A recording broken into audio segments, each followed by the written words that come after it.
Oke guys, bareng lagi di MSGP dengan Federal Oil sebagai main sponsor dari MSGP, dan kita kedatangan tamu baru, MS Glow, yang juga sponsor dari tim Gracie di MS Racing. Glow for Men. For Men. Aku men bukan? Enggak. Oh ya udah. Terus ada KYT helm, ada suami, ada Bolt Rider, ada banyak. ya, unofficial HTS-an Gracie Racing, yaitu MSGP. Oke, balapan kemarin, balapan yang super menarik, aneh. Dengan title dibunuh dan bunuh diri. Ya, dibunuh dan bunuh diri. Oke. Bagus gak dibunuh dan bunuh diri? Ya bagus banget bagus dong. banget Ada artinya dibunuh dan dibunuh. Maksud saya aku mau bunuh kamu. Aha. Ya, dan kamu karena saya mau bunuh kamu bunuh diri juga. Nggak usah itu paling sempurna itu. Guys, ini parental guide ya. Oke, lanjut. Lanjut. Barcelona, Catalunya. Trek yang sangat licin, di mana gripnya berkurang. Trek yang mirip, bisa dibilang, dengan Mugello, kecuali uphill and downhill berbeda. Nggak segitu drastis juga. Tapi ada lurus panjang, terus ada banyak technical corner. Apa yang terjadi? Banyak sekali yang terjadi. Kita start dari Fabio. Karena kemarin El Diablo adalah pembalap paling bijaksana, pembalap paling pinter, pembalap paling kuat, pembalap paling. Nggak ada kata yang lain. Kenapa? Orang bilang sekarang ini, ya kan, tuh kan, Yamaha sebenarnya nggak jelek. Yamaha sebenarnya kan bisa jadi juara dunia lagi. Aku tanya kembali, apakah Yamaha atau Fabio? Fabio yang pinter. Kenapa? Karena waktu start, dia startnya luar biasa. Dan dia breaknya very late. Very late. Di tikungan pertama. Benar gak? Kenapa? Karena dia tahu di tikungan pertama dia harus paling depan. Supaya di depan dia itu free, bebas, nggak ada motor siapapun. Kalau Yamaha dan Fabio di depan nggak ada siapapun, dia bisa ikutin line dia sendiri. Oke? Ban depan nggak kepanasan, dan dia nggak harus overtake. Hemat ban. Nggak harus overtake, kan kurang speednya kan dia. Ya, tahu speednya kurang. Jadinya apa? Masalahnya Yamaha tetap ada.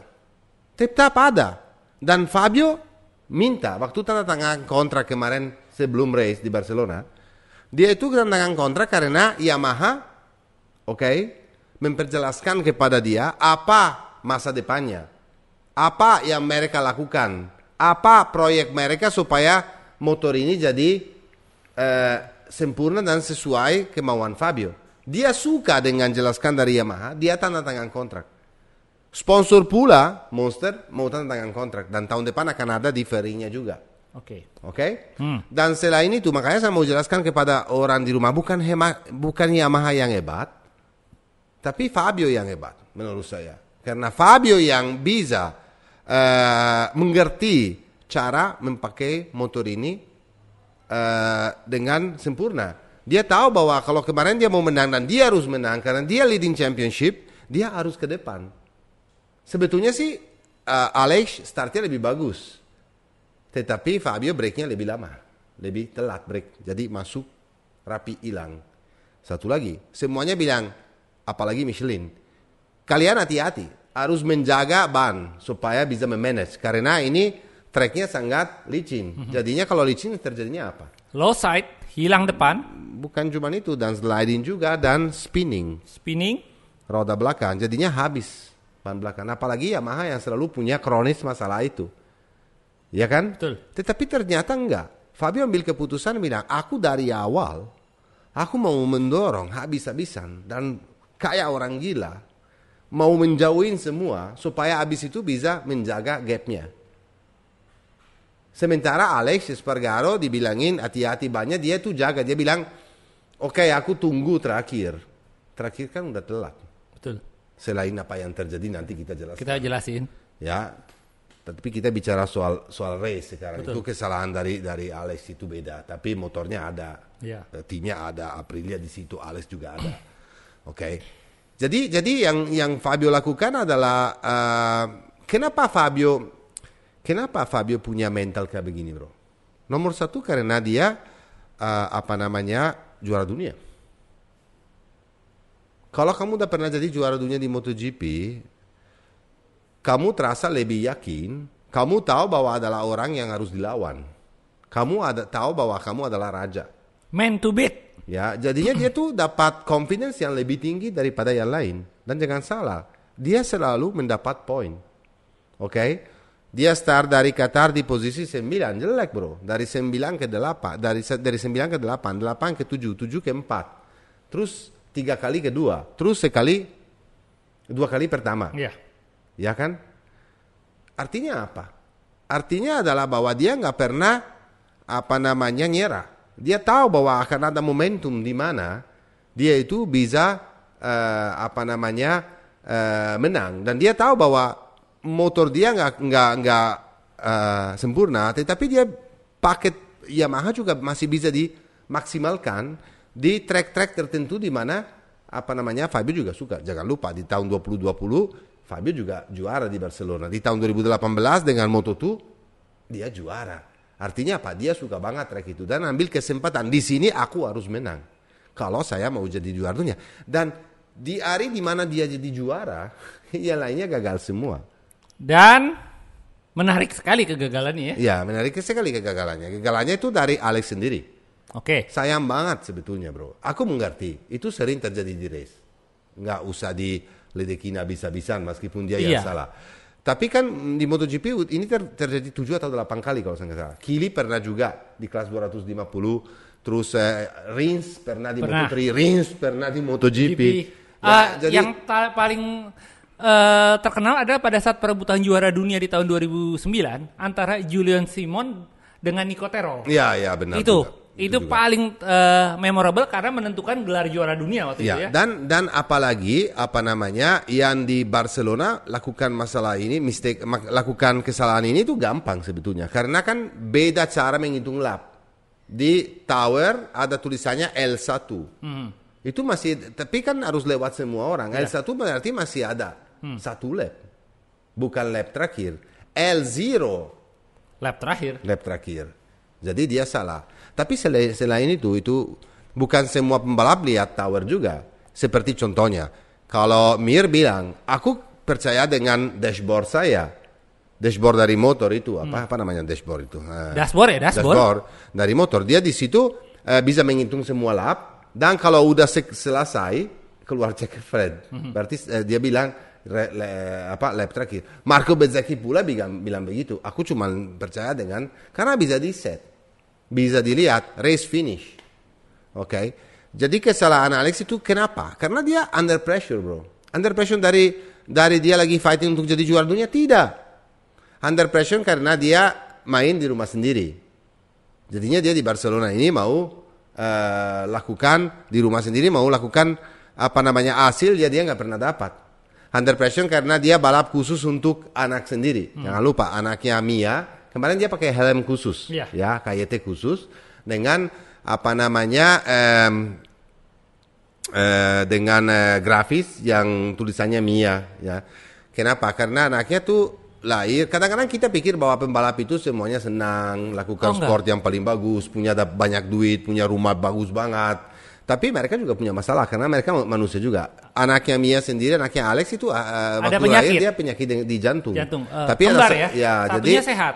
Koral asosiasi itu yang ada di helm juga itu membantu dan mensembuhin anaknya. Betul. Jadi dia juga race untuk anaknya sendiri. Jadi semuanya ini jadi emosional kan. Jadi kan aku bisa mengerti bahwa dia bikin kesalahan meskipun it's not really acceptable karena dia fighting untuk championship itu. Tapi oke lah dia kehilangan 9 poin keuntungan dari balik lagi kepada Fabio El Diablo, dia keuntungan lagi. Selain itu sebelum kita menganalisa apa yang terjadi accident di waktu start dan di tikungan pertama, kita analisa yang urutan kedua bahwa itu balik lagi ke Alex dulu, saya mau jelaskan bahwa Massimo Rivola tunjukin kepada orang bahwa dia manajer luar biasa. Kenapa? Karena dia itu bukan nyalain, bukan marahin, tetapi justru mensupport Alex. Karena mereka harus mensupport pembalapnya. Karena dia sendiri nangis habis-habisan. Dia tuh kesel banget Alex waktu terakhir kan. Dan Alex lucunya bilang apa? Waktu saya kira lap terakhir dan saya udah senang banget.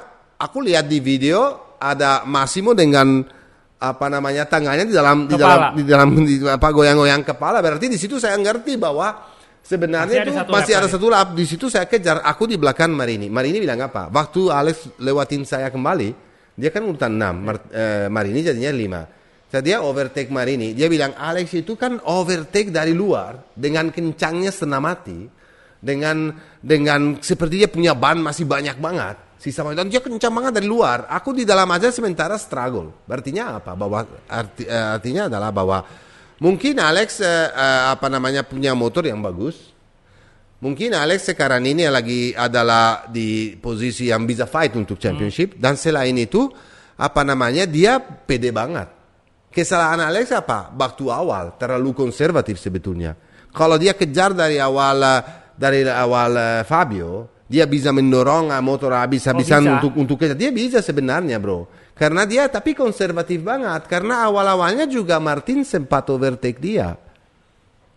Padahal si Alex punya pace lebih bagus. Nah, harus sedikit lebih agresif lagi. Oke lah, karena semuanya sekarang mental mereka adalah bahwa di paddock gosip adalah pokoknya akan yang jadi juara dunia akan konsistensi akan luar biasa. Artinya nggak penting selalu selesai di posisi nomor 1, tapi yang penting dapat poin dan nggak bikin kesalahan. Oke juga. Tetapi harus ambil risiko juga kadang-kadang, sama kayak Fabio kemarin. Fabio pantas jadi juara dunia karena kemarin di break pertama luar biasa dan dia kabur. Betul. Alex terlalu konservatif selain kesalahan besar itu. Kita bicara soal Martin, ya sekarang ini lucu ceritanya bro. Ini rada panjang saya bicara ya. Kenapa lucu? Karena sebenarnya sekarang Ducati bingung lagi mau ambil Martin atau mau ambil Bastianini. Bukan Ducati, mereka udah pembalap Ducati, tapi masuknya di factory team, di tim yang merah. Di mana kita udah jelas bahwa Jack Miller pindah ke KTM ya. Itu udah resmi, udah fix. Dan makanya performance dari Jack Miller karena ke-14 jelek banget dan kacau sekali dan jauh banget. Dia bilang karena salah ban aku pakai hard compound. Bullshit. Si Zarco sendiri pakai hard compound tapi selesai ke-4. Jadi menurut saya dia udah ya udahlah ya. Jadinya kalau memang setupnya nggak sempurna untuk race itu, nggak mendorong lebih untuk ambil risiko jatuh supaya dia, karena tahun ini kan dia kan nggak akan bisa jadi juara dunia 1. 2, untuk apa ambil risiko bahwa tahun depan akan full fokus dengan KTM ya. Jadi balik lagi sekarang Ducati bingung ya. Dia bilang Ducati sendiri bingung dan dia membingungkan pembalapnya. Kenapa Martin sama Bastianini sering jatuh atau naik podium? Karena mereka sendiri nggak yakin. Posisi mereka itu masih ada di atas awang. Artinya, aku akan di mana? Aku main di mana tahun depan? Di factory team atau tetap di Gresini atau tetap di Pramac? Dan Ducati mainkan mereka. Kenapa dia bisa mainkan mereka? Karena nggak ada pilihan. Kenapa nggak ada pilihan? Karena Suzuki mundur. Dan seat available cuma sedikit. Jadi Desiderlinya pinter. Tapi dengan lakukan ini malah jadi berantakan. Contohnya, kalau bukan Enea yang jatuh Martin, kalau bukan Martin yang jatuh Enea 2 kali zero loh. Iya. 2 kali zero loh. Aku sih sponsor Federal Oil Gresini tim segala macam, tapi kalau harus kasih nilai 5, aku kasih nilai 5. Iya betul. Bukan saya nggak peduli. You tahu saya. Ya. Aku Yamaha, I don't care. I don't care about Honda, I don't care about anybody. Aku nggak peduli dengan siapapun. Aku peduli dengan MotoGP. Aku peduli dengan analisa yang seobjektif mungkin. Dan menurut saya Enea kemarin parah sekali. Dan nggak pantas jadi juara dunia. Karena kalau kamu start, masalahnya Enea apa? Start selalu dari posisi belakang-belakang. Kalau start dari posisi belakang 14 dan mau jadi juara 1 atau naik podium dengan cara Fabio membawa motornya atau Zarco atau dan mau nyusul dari belakang di Barcelona dengan gripnya yang kurang banget. Sorry banget. Kamu nggak siap untuk jadi juara dunia. Lo jatuh lagi. Ya, di mana kamu seharusnya dapat, kalau sekarang dia kemarin dapat 6 dan race sebelumnya dia dapat 5. Nggak kejar-kejar, dia dapat berapa poin? Dia masih nggak terlalu jauh. Iya. Sekarang dia jauh banget gara-gara kesalahan. Itu namanya apa? Nggak bijaksana. Untuk seorang juara dunia Moto2 ya. Yang jelas satu. Di tim Gresini tahun depan nggak ada dia. Karena di tim Gresini tahun depan nggak ada dia, karena dia akan naik ke Pramac atau ke factory team. Yang ganti dia kamu tahu siapa yang pasti? Dokter gigi. Iya, Miguel Oliveira ditawarkan kepada KTM Satellite Team atau di LCR, dia nggak mau. Bijaksana, dia pilih Gresini, pilih Ducati, pintar. Dia fast loh, Dokter gigi fast. Balik lagi ke urutan nomor 2. Martin kemarin dalam kondisi dia kenapa bisa jadi? Dia kan sebelumnya udah komplain soal motornya. GP22 ini aku nggak bisa setup. Karena dia apa? Dia ikutin setupnya dari Pecco Bagnaia. Semuanya ikutin setupnya dari Pecco Bagnaia. Kenapa? Karena Pecco yang paling dominan dan paling bagus hasilnya dengan GP22.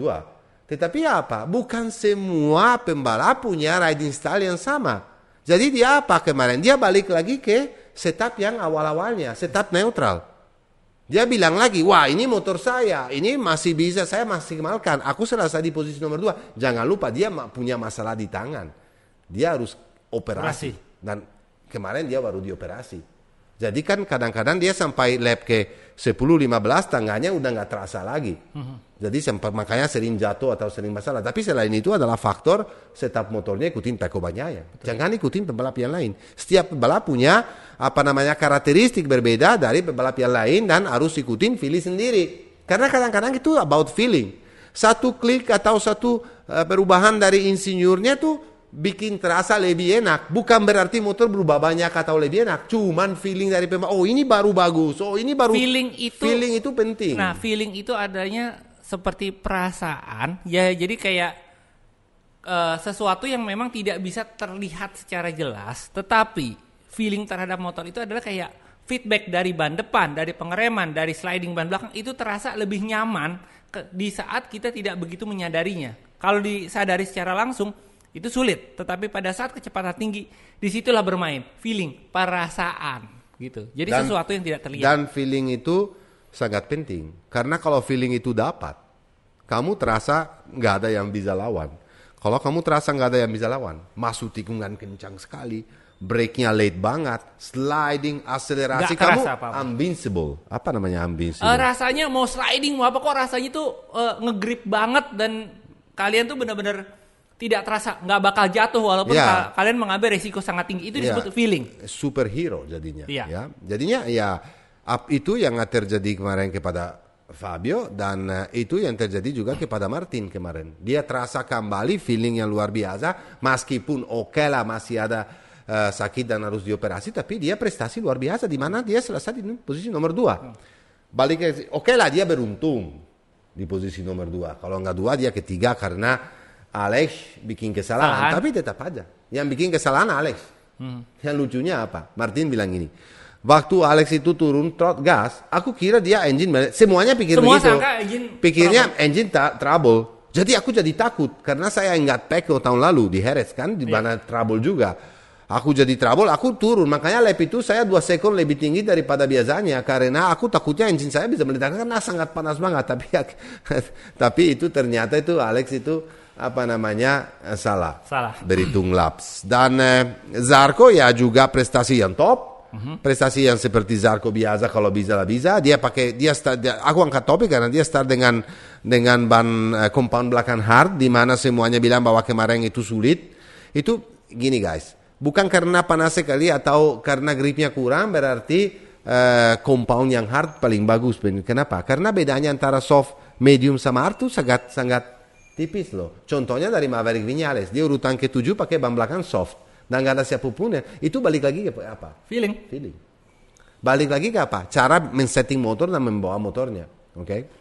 Jadi Zarco itu kemarin Aku kasih nilai 8, meskipun masih kurang, kekurangan itu sampai sekarang belum bisa jadi juara seri. Dan itu menurut saya sangat berat. Oke lah dia tahu bahwa tahun depan dia tetap di Pramac. Itu 100% saya kasih tahu sama kamu. Karena kenapa? Karena Ducati selain dia jadi pembalap, dia juga jadi tester. Tahu nggak? Bahwa banyak-banyak part dicobain dulu sama Zarco. Part yang nggak tahu. Misalnya kalau itu lebih bagus atau lebih juga. Karena kadang-kadang terima part dan testing waktu di weekend race. Itu kadang-kadang lebih parah loh jadinya motornya. Tapi dia tetap bilang sama Ducati, aku siap. Pinter untuk lakukan ini. Karena pembalap yang lain gak ada yang mau. Pecco sendiri gak pernah komplain awal-awal season kan. Aku gak mau jadi tester, aku tuh pembalap. Jadi tester kan suruh tester aja, coba dulu suruh Michele Pirro aja coba part-part baru. Bukan aku waktu di weekend race. Tapi Zarco bilang, aku siap, aku lakukan itu. Kenapa? Supaya dia bisa balap. Nah sekarang aku jelasin. Kenapa mereka itu memilih seorang Johann Zarco sebagai tester. Karena pertama, jika kalian menaruh part-part baru, tester waktu di race bukan jadi tester. Race, tester itu Pirro, beda. Michele Pirro. Jangan salah. Tester waktu di race, kenapa dipilih Johann Zarco? Karena pertama, dia itu tidak terlalu pelan sebagai pembalap uji coba. Dia bisa naik podium. Berarti jika part tersebut bisa dipakai fight di posisi 5 besar atau berebut podium, berarti part itu sudah oke. Jika di tangan Zarco aja bisa podium, bagaimana di tangan Pecco atau Bastian ini yang bisa juara seri. Nah, disitulah gunanya seorang test rider yang begitu cepat, test rider yang konsisten. Dan dia test rider tidak di dalam sirkuit kosong, tetapi di dalam balapan dan di seri weekend. Oke, lanjut. Lanjut lagi ya, aku berarti Zarco kemarin itu perform dan selesai di urutan 3, pesta besar untuk Pramac, tapi kalau saya mau kasih usul masukan kepada tim Ducati Factory Team, mereka harus pilih secepatnya. Kasian. Karena kalau mereka nggak pilih secepatnya itu kasihan pembalap, kasihan Bastian ini, kasihan Martin. Karena mereka akan mendorong habis-habisan dan dorong lebih daripada seharusnya untuk tunjukin bahwa satu lebih bagus daripada yang lain. Betul. Ya.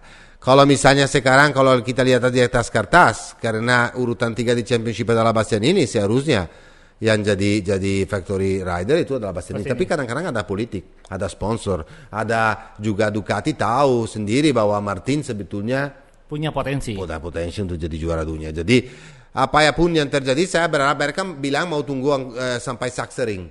Tapi menurut saya sesudah Sachsenring, menurut saya seharusnya secepatnya mereka ambil keputusan. Oke. Selain kita udah bicara bahas 1, 2, 3, sekarang balik lagi bahas soal apa yang terjadi awal race. Dan kalau race direction punya kesalahan, dan kalau Taka Nakagami harus di sanksi, di penalti atau tidak. Kalian tahu semua bahwa aku pembalap atau orang yang sangat ekstrem. Jadinya saya selalu, ya pokoknya zaman dulu lah, ala Kevin Schwantz, ala zaman dulu aja lah. Kalau Agostini, Mike Howard, kalau kamu antam saya, aku akan antam kembali. Tapi yang terjadi kemarin itu sangat bahaya, bro. Karena motor dari zaman dulu juga berbeda. Dan sangat bahaya kenapa? Karena seorang Nakagami yang udah 5 tahun ada di MotoGP dan start dari urutan nomor 12 bisa nyusul dan rem 30 meter sesudah titik rem dan mentabrak dan jatuh. Kalau nggak ada siapapun dia akan keluar lurus dengan kencang sekali loh, tahu loh. Ya. Dia rem dan dia pindah juga dari pindah line dari kiri ke kanan, pindah line, rem jatuh dan strike Pecco Bagnaia dengan kepala sendiri dan Rins jatuh dan patah tangan gara-gara dia itu sangat sial. No, nggak sial bro, itu nggak pinter. Pembalap yang pengalaman MotoGP 5 tahun itu nggak pinter lakukan itu, nggak bisa. Nggak masuk akal. Enggak, Rins. Bukan. Aku bicara Taka Nakagami. Jangan pindah ke Rins dong. Kita lagi bahas Nakagami sekarang. Dia nggak bisa lakukan itu. Itu sangat amatir. Sangat amatir. Dan itu udah pernah beberapa kali dia lakukan hal-hal yang ekstrem dan jatuh. Tetapi balik lagi. Masalahnya Nakagami apa? Under pressure dari Ayogura. Dan under pressure dari MotoGP sendiri, dari LCR sendiri, karena belum ambil keputusan sama orang Jepang, belum ambil keputusan kalau di tetap dia di LCR atau ambil Ayogura. Jadi apa? Under pressure dia harus tunjukin bahwa dia punya skill, punya hak untuk tetap ada di MotoGP, untuk tetap ada di Honda. Salah lagi bro menurut saya. Meskipun saya nggak bisa terima bahwa pembalap udah 5 tahun balap di MotoGP bikin kesalahan tersebut. Itu sama jelas. Kesalahannya apa? Dari race direction juga. Waktu semua orang komplain, race direction awal-awalnya bilang bahwa ini race accident. Ya oke, mungkin race accident oke lah. Tetapi terlalu ekstrem, terlalu bahaya. Jadi kan harus lakukan sesuatu. Kalau sekarang di Moto3 kita lihat bahwa pebalap Moto3 udah lebih bijaksana, udah nggak tunggu satu sama yang lain terlalu ekstrem kayak dulu, ya kan? Itu dan waktu Dennis Sonchu bikin kesalahan itu dikasih sanksi dua race nggak bisa ikut. Itu berarti kalau lakukan sesuatu dan bikin pembalap mengerti, mereka mengerti. Meskipun nggak acceptable bahwa pembalap MotoGP bisa bikin kesalahan ini. Jadi menurut saya race direction seharusnya kemarin evaluasi, lihat beneran kan dari posisi 12 dia rem di mana, pindah lain, bahwa nggak boleh pindah lain asal peraturannya boleh, dan lakukan itu. Kalau sekarang semua Matteo gimana, ini cuma race accident ya. Kalau misalnya Rins fatal gimana? Atau Pecco fatal gimana? Atau untuk Nakagami sendiri fatal gimana? Karena dia kan kasihan juga loh bro. Dia tuh kena kepala sampai ada helmnya lepas dan parah banget ya. Jadinya race direction seharusnya apa? Kasih sanksi kepada Nakagami 2 race nggak balap, nggak boleh ikut balap. Dan yang lucunya apa? Semua pembalap setuju bahwa salah. Dan dari tim LCR sendiri, Lucio Cecchinello, tim owner bilang bahwa pembalap sendiri salah dan seharusnya disanksi. Mau bilang apa lagi? Ya sudah lah. Sekarang lebih ekstrem lagi Pecco Bagnaia. Dia bilang race direction harus diganti. Artinya kepala race direction harus diganti. Freddie Spencer harus dibuang. Dari dulu ada masalah dengan Freddie Spencer bahwa itu adalah orang hebat, orang pembalap dulu dengan pikiran bahwa dia dari dulu sebetulnya karena mengerti balapan bisa jadi kepala race direction, tapi sebetulnya dia bikin banyak kesalahan loh bro. Banyak sekali. Saya kasih cuma satu contohnya di dalam yang ratusan. Waktu di Portimao di Moto2, tiba-tiba hujan, deras banget di tikungan yang dimana semua jatuh dan nggak ada bandera, nggak ada apa-apa. Dia lama banget ambil keputusan. Ya, lama banget. Sering banget mereka lama banget ambil keputusan. Aku salahin race direction kenapa? Karena kepalanya yang salahin. Kalau kamu mau jadi nomor 1, you tanggung jawab dengan posisi tersebut. Bukan salahin anak buahnya atau kamu yang ambil keputusan, kamu yang salah. Ya. Betul. Masalahnya Freddie Spencer itu apa? Bahwa kadang-kadang keputusan adalah politikus. Diatur lagi dari orang lain. Itu dia. For the show. Dorna mungkin, Carmelo sendiri mungkin saya nggak tahu. Betul. Siapa? Aku nggak mau bilang begitu, tapi menurut saya rada begitu. Banyak sekali kalau kemarin pasti kalau dengan masalahnya Taka Nakagami yang terjadi dan dibesar-besarin, itu apa yang dapat? Exposure dari semua media. Betul. Dan semua kayak Instagram gitu. Sosial media. Sosial media juga. Itu pasti banyak sekali yang klik dan ia cek. Betul. Selain itu yang Alexis Espargaro juga jadinya MotoGP naik. Betul. Di mana sementara ini The Legend Valentino Rossi dan Marc Marquez gak ikut. Iya itu dia. Jadi ya tahu kan? Nah ya udahlah itu yang kita tahu. Posisi 4 dong. Selesai dengan Taka karena cukup. Okay. Dia bikin kesalahan, kasihan juga. Aku kasihan sama dia, kasihan sama Pecco juga, dan kasihan sama Rins juga. Kenapa? Dia lakukan sesuatu yang sangat jelek untuk Pecco loh bro. Betul. Ini gara-gara bukan kesalahan dia Pecco sekarang. Ini, ya. Dan Quartararo menang itu kemungkinan dia bisa jadi juara dunia ya. Dan posisi keempat pun diambil Zarco. Iya, ya udahlah bro. Ya udah over. Keempat. Sekarang posisi nomor 4 Joan Mir. Dia lakukan race bagus banget menurut saya, di mana dia datang dari 17 naik dari posisi nomor 17 selesai keempat, meskipun lah dia rada jauh dari Quartararo 11 sekund, tapi itu lah karena dia datang dari balik lagi bro, dia datang dari situasi yang nggak jelas. Meskipun dia udah tahu bahwa tahun depan dia pindah ke Honda, tapi kondisi tim sendiri tuh nggak enak dan semangat. Jadi yang lakukan kemarin dia top. Dan finally Joan Mir balik lagi di posisi yang penting. Aku berharap bahwa Joan itu nanti di Honda itu bisa balik Joan kayak di Moto3. Karena kalau tahun 2020 juga jadi juara dunia, oke lah jadi juara dunia 1 kali race, dia sangat konsisten, sangat luar biasa. Tapi aku nggak mau lihat championship kayak begini. Aku pengennya lihat championship. Kamu tahu gak yang lucunya yang jadi di MotoGP? Pecco Bagnaia lagi lah ya, biasa lah. Aduh men. Ya Pecco lagi. Dia bilang, wah aku nggak setuju kalau dibilangin bahwa championship ini kurang menarik dari championship yang sebelum-sebelumnya. Ini menarik sekali. Dan menurut saya pembalap paling kuat di dunia semuanya ada di MotoGP. Hello! Ya. Aku ingat loh, Valentino Rossi, Casey Stoner, Dani Pedrosa, Jorge Lorenzo. Sekarang bicara siapa? Quartararo, Mir, Zarco, excuse me. Agak beda. Belum kita masukin Marc Marquez. Iya. Di pembalap paling hebat. Aku nggak setuju sama sekali bahwa dibilang bahwa championship ini adalah championship pembalap MotoGP paling kuat di dunia. Tidak ada cerita. Aku ingat orang paling hebat di dunia.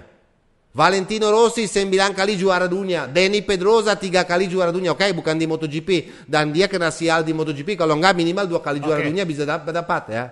Oke. Casey Stoner 2 kali juara dunia. Marc Marquez 8 kali juara dunia. Yang sekarang lagi nggak ada di antara mereka ini karena cedera.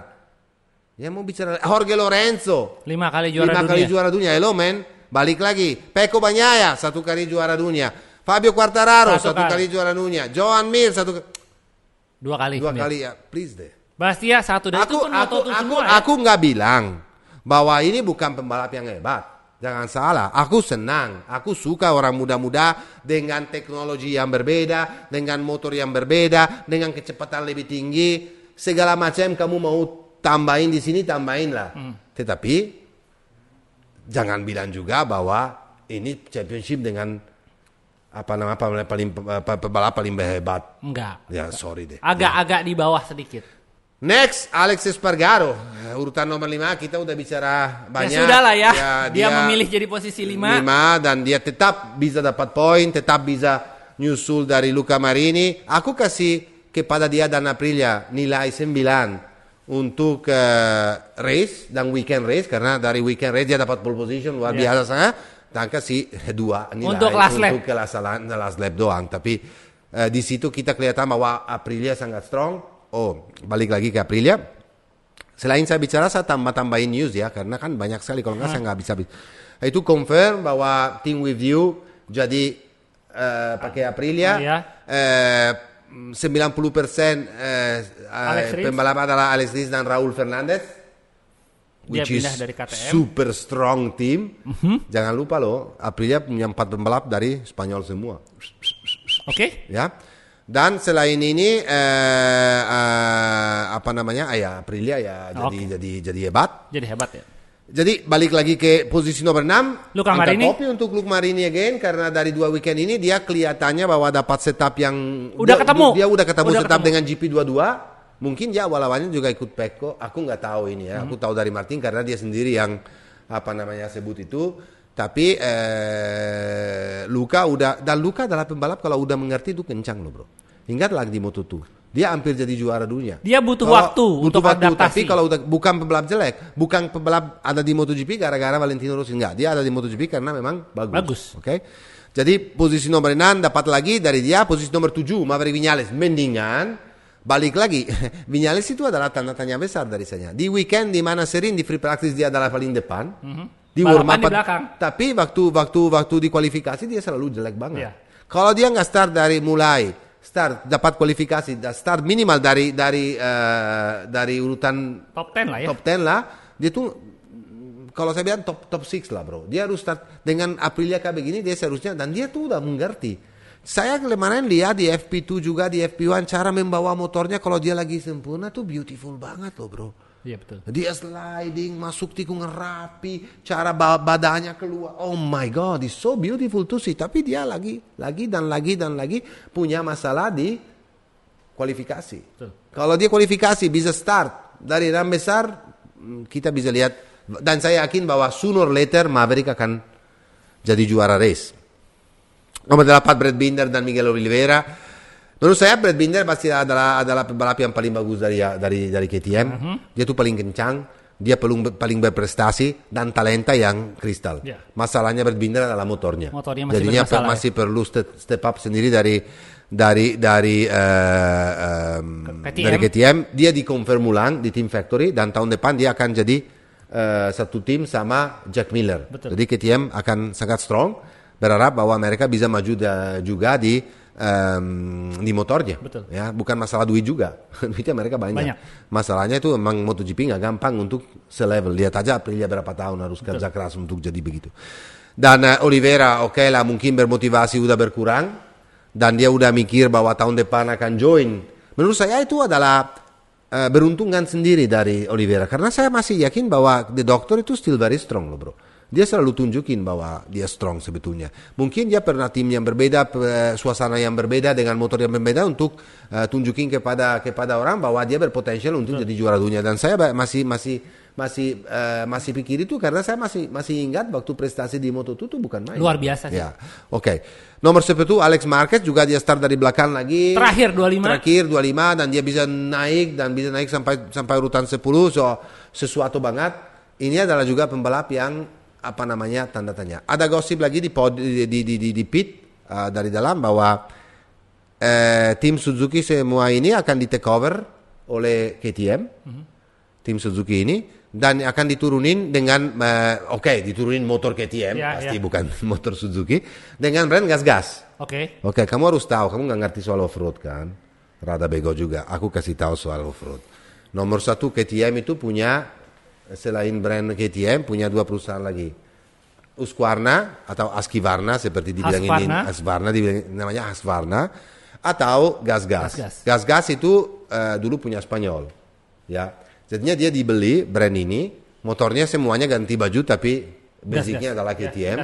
Jadi nanti tim Suzuki baru ini ke bawah tim adalah tim Gas-Gas baru. Dengan 2 motor KTM sama kayak di Moto2 dengan brandnya gas-gas dan pembalapnya katanya ada lagi kamu tahu siapa enggak? Coba kamu tebak, tahu nggak siapa? Kalau menurut aku bisa Paul Espargaro. Salah satunya benar pasti. Ditawar Paul Espargaro balik lagi ke KTM tapi dengan brand gas-gas. Bisa jadi Alex Marquez? Kamu tahu loh, dia baca loh newsnya. Top loh. Oke lah, bisa jadi Alex Marquez. Iya. Meskipun kesempatan Alex Marquez tetap di LCR itu ada. Tetap besar ada. Karena tahu sendiri ya. Dan ada satu lagi newsnya di MotoGP yang bikin sangat menarik bro. Ada gosip soal Marquez. Mereka nggak tahu kalau memang dengan operasi ini akan bisa balik 100% atau tidak lagi. Karena mereka udah bingung sendiri. Katanya sekarang kan yang ngambil motor dia itu, kamu tahu nggak siapa yang pakai motor dia nanti dari race depan? Bradle. Taka Nakagami, motornya. Iya. Tapi Bradle itu akan diganti. Kemarin ada Leon Camier sama Tito Rabat di pit Honda. Bukan berarti mereka diangkat untuk jadi pebalap Repsol Team. Yeah. Tapi katanya Bradle akan Honda akan, kamu tahu kan Puig kan sering ke Superbike juga. Puig juga suka menghandle pebalap-pebalap di Superbike. Jadinya Iker Lecuona akan ambil posisi Marquez jadi Repsol. Posisi Bradle sekarang ini sama Paul Espargaro sampai akhir season. Dan Tito Rabat akan pindah ke Suzuki Fireblade yang di Superbike. Oke. Saya rasa Honda Fireblade. Ya, aku kasih banyak info akurat dan kita akan terus update. Dan ini adalah gosip di paddock ya, bukan resmi. Kalau resmi itu udah tanda tangan. Kalau Matteo Samazzatar kasih tahu dari paddock MotoGP yang datang ke kuping kita apa aja. Okay. Kalau Matteo itu informasinya diteleponin bahwa Matteo info ini begini. Kalau saya diteleponin, Satar coba sponsornya di Uber lagi, coba ketemu bapak ini, bapak itu. Kamu tahu kan orang botak itu loh, yang di pedok dari sini itu teleponin gue tiap hari. Oke, lanjut. Nah, lanjut Moto2. Moto2. Saya rasa udah cukup soal MotoGP. Ya. Kita udah berapa lama ini? Udah lebih dari 30 menit. Oke, Moto2 cepat. Kita bicara soal Moto2 dan oke. Vietti Ramus. Pole position dan race winning. Selesai. Ada beruntung juga kemarin karena ada kesalahan dari Joe Roberts. Joe Roberts itu udah leading 2,5 second, tetapi bikin kesalahan 2,4 second dan bikin kesalahan sendiri. Sayang sekali sebetulnya karena Joe Roberts in contention untuk jadi juara dunia juga. Dan kalau kemarin nggak salah dia udah championship sangat rapat. Bikin kesalahan tapi Vietti itu pole position dan waktu startnya jelek sampai mundur di urutan 6. Ya, betul. Dan dia pelan-pelan dia harus punya perlu waktu untuk naik. Betul. Sampai di lap terakhir di tikungan 10 dia overtake Canet dengan keberanian yang cuman champion punya. Betul. Jadi kemarin saya angkat topi sama Vietti Ramus karena race sebelumnya dia sebetulnya di Mugello dia nggak beruntung. Karena motornya rusak, ingat kan waktu dia di posisi nomor 3, tapi dia masih nyusul nomor 2. Jadinya seharusnya dari kemarin dia leading championship, bukan jadi sama poinnya dengan Ai Ogura gara-gara technical problem. Sekarang balik lagi dengan di posisi yang seharusnya. Celestino Vietti Ramus itu leading the championship di Moto2 dengan Canet yang lakukan prestasi menurut saya bagus sekali lagi. Dan sekali lagi nggak bisa dijuara seri, tapi dia in contention for championship. Tahu nggak? Canet itu kalau kan naik podium selalu pakai bow tie. Iya. Apa namanya bow tie bahasa Indonesia?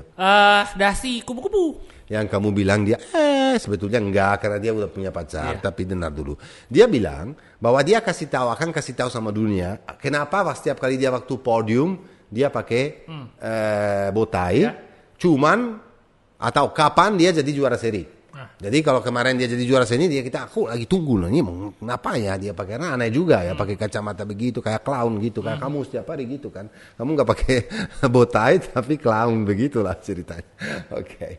Jadi dia itulah kameramen ketawa. Urutan nomor Ai Ogura. Makanya Ai Ogura urutan nomor 2 itu kita Celestino Vietti Ramus ya. Urutan nomor 2 kemarin Canet. Prestasi yang selalu berkurang sedikit, tapi ada bedanya. Biasanya dia nomor 2 sering sekali tahun ini ya, tapi dia rada jauh dari nomor 1. Kalau tahun ini, kalau race kemarin ini dia selesai 0.082 ya, artinya apa? Dekat banget sama Celestino Vietti Ramus. Dia bikin kesalahan sedikit di tikungan nomor 10 tersebut karena buka pintunya dan Celestino masuk dengan cara sedikit juga rada kasar tapi masih dalam koridor aturan balap. Iya dong, masih banget touch sedikit tetapi dia urutan 2. Tapi ya dia harus kalau kayak kemarin dia sering kan juga bikin kesalahan Canet. Sering dia jatuh kalau di luar podium. Kalau konsistensi Canet itu bisa lebih rapi, ya dia bisa aja tahun ini jadi juara dunia meskipun akan sulit sekali untuk dia karena Celestino lagi lakukan sesuatu dan Celestino itu bukan hebat sendiri tapi punya di belakang tim yang hebat dan kuat dan berduit. Money 46 Racing Team. Posisi ketiga Augusto Fernandez dan itu tahu nggak 4 race terakhir ini paling konsisten sebetulnya itu Augusto Fernandez. Dia dapat poin lebih daripada yang lain 64 nilai dapat di dalam 4 race ini tapi dia ekspektasi kita kan dari sebelumnya dia masih fight, dia masih di dalam contention untuk jadi juara dunia, tapi dia harus mulai mungkin startnya lebih bagus, dapat juga waktu di kualifikasi lebih bagus dan langsung fight di depan dan langsung taruh pressure kepada Vietti atau Canet supaya dia bisa jadi juara seri karena kalau dia mau jadi juara dunia dia nggak akan gampang, tapi adalah tim Marc Vidies yang mensupport total dan budget juga besar. Meskipun saya harus kasih tahu kamu loh bro, kemarin kata Mattia Pasini, tahu kan Mattia Pasini kemarin turun di Moto2 di Mugello, motornya yang paling pelan kemarin itu di Mugello adalah motornya dari dari Augusto Fernandez sendiri. Mark VDS, tapi dia bisa perform dan membawa motor di atas podium sering. Mungkin itu gara-gara setup atau mungkin insinyur belum ketemu setup dari elektronik. Betul. Karena setup elektronik itu di Moto2 juga sekarang penting loh bro. Karena kan ada elektronik. Kalau dulu Moto2 kan tanpa elektronik. Kalau sekarang sedikit elektronik. Tapi kalau kurang sempurna setupnya atau insinyurnya kurang pintar itu motornya bisa lebih kencang atau lebih pelan. Oke. Sangat menarik race kemarin di Moto2. Aku enjoy. Dan saya berharap orang juga di rumah enjoy. Dan balik lagi ke Moto3. Moto3 1, 2, 3. Foggia sudah lah ya. Aku harus bicara man. Karena dia tuh perlu... dia nggak beruntung banget loh bro. Di Mugello dia leading, free practice leading, warm up leading. Dia tuh di depan sendiri udah bikin gap di Mugello, tapi kena tear off dari helm orang. Betul. Dia udah lurus, tapi tiba-tiba high side. Yeah. Karena kan di bawah ada tear off. Menurut saya tuh di sini juga harus ada peraturan menurut saya. Kalau tear off itu ya. Tear off itu adalah mungkin teknikal, kamu explain apa tear off. Oke, jadi gini guys, kalau ngomong di MotoGP itu nggak di MotoGP, di balapan dimanapun juga itu akan banyak kerikil atau oli atau kotoran, binatang, serangga gitu kan, nempel di kaca. Nah mereka itu biasanya ada 2 tear off, satu dibuka ke kanan, satu yang kedua dibuka ke kiri. Nah itu untuk membersihkan kaca. Jadi dilapis sebuah lapisan seperti karet di kaca. Bukan karet, plastik lah bro. Plastik, tapi plastik yang tebal ya. Ditarik sekali dan ke dibuang. Kanan, lalu dibuang ke kanan sekali ke kiri. Tapi seharusnya mereka lakukan itu bukan di luar tikungan atau mau masuk tikungan karena di tempat tertentu itu bahaya sekali. Ingatkah waktu Jack Miller di Misano masukin tear off-nya masuk ke sedot ke mesin? Ya, jadi dia ini masalah mesin. Jadi dia kemarin di Mugello kena tear off orang dan dia eyesight dan dia kemarin tahu nggak apa yang terjadi? Rantai turun. Padahal kendor, turun dari sprocket.